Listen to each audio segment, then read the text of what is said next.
Buck Sexton joins us live on the phone. He is a former CIA counterterrorism analyst. I wanted to get that in there, Buck, because obviously when we see a situation like this overseas, we tend to tighten up security here at home.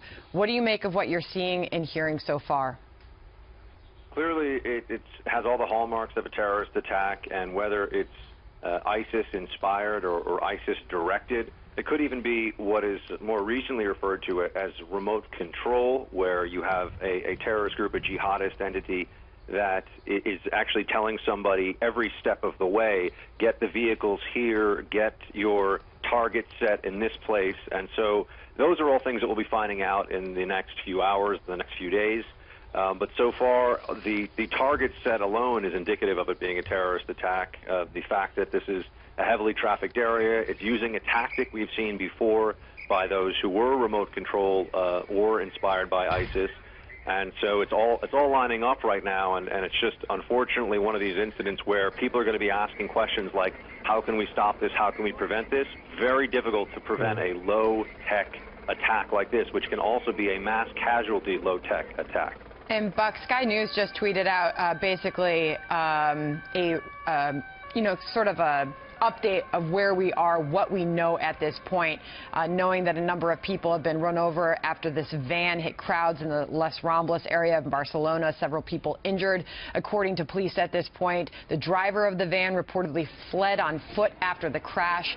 Barcelona police are calling this a terrorist attack at this point, and they're saying metro and railway stations there have been closed near the incident. And as Harris just reported, the Spanish newspaper is saying perpetrators are holed up in a bar.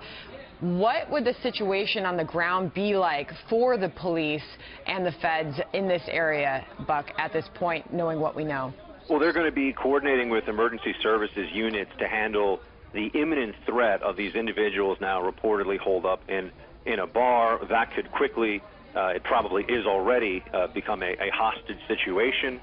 And when you have individuals who are likely, although we don't know yet, but likely inspired by jihadist ideology, there's the very real possibility that they will look to increase casualties and not seek to have any resolution to this at the end where they come out alive, which means you're dealing with a very difficult circumstance. Again, assuming that we're talking about jihadists here, which is statistically likely but not yet confirmed. So that's a big part of this, and also follow-on attacks. What we saw with the major terrorist attacks in Paris over a year ago, you had multiple locations in the city specifically targeted for attack at the same time to maximize the sense of psychological terror for the entire city that comes from this. So this could be a one-off. It could just be an individual or individuals in a vehicle mowing people down, similar to what we've seen in Nice and in other parts of Europe.